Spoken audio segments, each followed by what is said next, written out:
Yang belum subscribe, subscribe ya, karena subscribe itu gratis. Udah habis salat Id ya kita.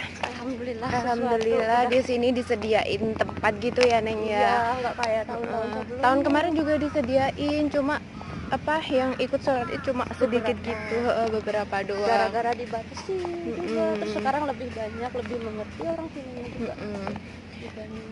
Yang nyediain tuh orang Jepang apa gimana sih itu sebenarnya? Orang Jepangnya sekarang udah ngerti, dianya juga udah ngasih saran kan, mau sholat Idnya di mana, gimana, dari mana imamnya.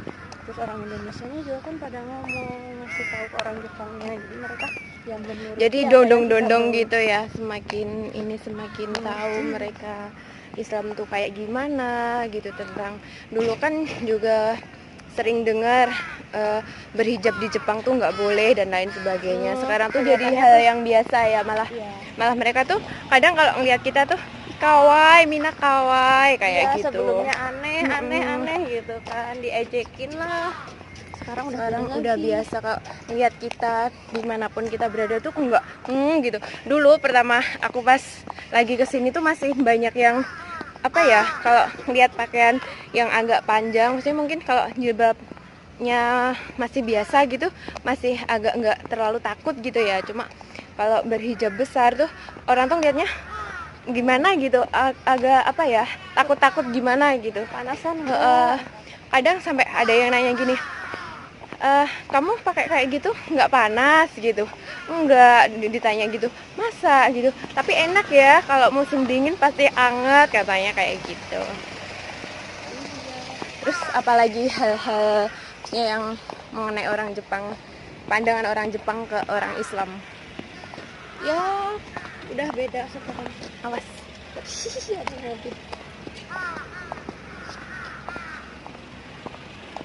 Masalah puasa, gimana masalah puasa? Wah, masalah puasa orang Jepangnya tuh aneh. Kok seharian nggak makan? Emang nggak takut mati, nggak kelaparan? Lah, orang Jepangnya udah berpikiran aneh-aneh kan.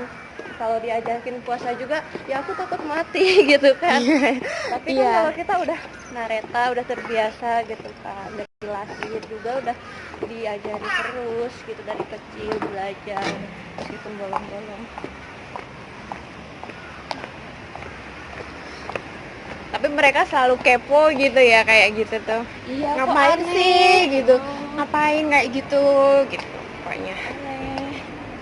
Soalnya kan emang sebenarnya setiap agamanya ada gitu kan, puasa-puasa acara.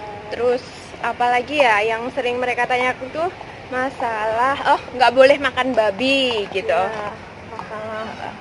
Kalau misal ditanya kenapa nggak makan babi gitu, kamu jawabnya gimana, Neng? Dame, kenapa Ruruno Isuramu desu? Emang kenapa di Islam ada peraturannya kayak gitu? Kenapa gitu? Pasti masih nanya kayak gitu mereka. Iya, emang udah dari sananya kan, dalam Islam itu kita tidak diizinkan makan babi karena haram. Mereka juga kan sudah tahu, udah bisa membedakan mana halal mana haram. Sekarang udah mengerti juga. Jadi kalau kita lagi makan bareng gitu sama orang Jepangnya, mereka tuh udah bisa misahin orang Indonesia nggak boleh dikasih makanan babi. Kalau kayak ada acara-acara gitu, mereka suka nyediain gitu kan, babinya khusus buat mereka. Berarti kalau kita tuh malah ngomong, mereka juga bisa ngertiin gitu ya? Iya, kalau kita nggak ngomong ya mereka juga bakal sono mama aja, mau gimana. Karena emang mereka nggak tahu gitu. Tapi ada hal yang mungkin sampai saat ini tuh orang Jepang tuh nggak suka sama orang Islam tuh pas lagi sholat. Masalah sholat tuh mereka tuh gitu, kayak ih kenapa sih gitu, kayak ganggu gitu waktunya tuh. Misal waktu kita pulang kerja gitu kan, kita kan ada jemputan kayak gitu tuh kan, suka ada yang pengen masih ada yang pengen salat gitu, karena emang waktunya udah mepet gitu kan. Jadi ada yang sholat, jadi yang lain yang nggak sholat nungguin kayak gitu, jadi waktunya lebih osoy.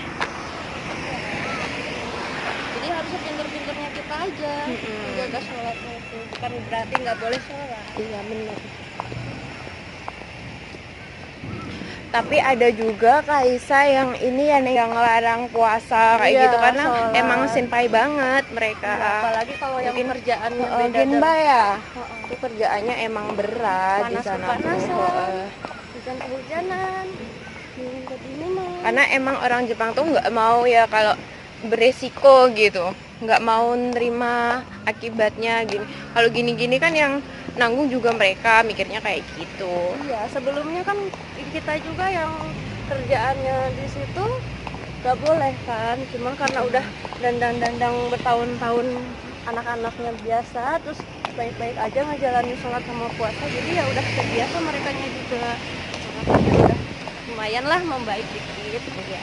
Malah di daerah Kesenumal tuh banyak ini guys, banyak orang Indonesianya. Jadi apa ya? Banyak orang Islam di sini tuh. Jadi mereka kalau lihat kita tuh nggak aneh lagi gitu, bukan orang asing kayak udah penghuni sini aja gitu. Soalnya emang kebanyakan orang Indonesia. Karena emang penduduk sini tuh masih ini yang masih sedikit ya, masih nggak ada orang lah, kayak kota apa sih, kayak kota mati ya di sini tuh. Kalau menurut aku, Apalagi sebelum kamu datang tuh aduh, iya sekarang masyarakatnya tuh pembangunannya udah ini sih, udah agak mendingan. Iya. Dulu pas aku datang tuh, ya Allah ada apa ini di sini? Aku kira tuh, ya ampun ini tempat apa gitu. Karena dulu tuh apa terjadi tsunami tahun berapa nih di sini? tahun 2011. 2011?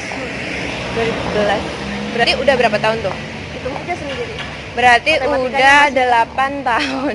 Udah 8 tahun, guys. Tapi pembangunannya udah lumayan sini. Jadi nggak heran kalau di sini tuh nggak ada apa-apa. Mau nyari apa susah, mau ngapain susah, dan juga jauh dari kota. Dan dari Kesenuma ke kota itu 3 jam. Lama kan? Ya, Di sini tuh nggak pernah kemana-mana, cuma suka tidur kalau di sini tuh. Habis kerja tidur, habis kerja tidur, habis kerja tidur. Enak kan hidup gue? orang-orang itu nggak tahu, cuma ngeliat sekedar foto aja kan. Kehidupan yang sebenarnya di sini Iya. tuh Iya, kalau kalian pengen tahu, silahkan datang ke sini. Bagaimana hidup di sini? Kayak gimana? Di sini tuh luar biasa lah pokoknya. luar biasanya kan. Luar biasa.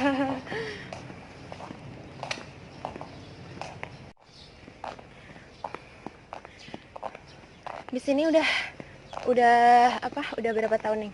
Aku baru kemarin datangnya. Bohong banget. Mereka dia udah 3 tahun, udah pulang, udah nyelesain kontrak 3 tahun. Dia tanda tangan kontrak lagi dan kembali lagi, guys. Uangnya banyak banget. Wah, Sampah uangnya banyak banget, guys, ini. Banyak. Sampai aku banyak dibagi-bagi ke toko-toko. iya, sampai aku nggak dikasih THR, guys. Iya loh, dompetnya kosong. Berarti udah ikut lebaran berapa kali nih di sini? Ini lebaran yang kelima. Nggak pengen lebaran sama keluarga gitu di rumah gitu? Pengen sih ya, tapi situasi dan kondisi yang tidak mendukung. Ayo mudik pakai ondel. Seandainya kalau Kapan nyampenya? berapa? 600 juta per bulan. Hebat tuh orang. Gue juga pengen, guys, kayak gitu. Tapi ya karena masih proses belajar. Tapi kalian dukung aku dong ya, harusnya. Dukung channel ini supaya aku supaya channel aku tuh semakin berkembang, gak di situ-situ aja. Ya mungkin video aku karena masih pemula, jadi belum terlalu pokoknya masih gitu deh.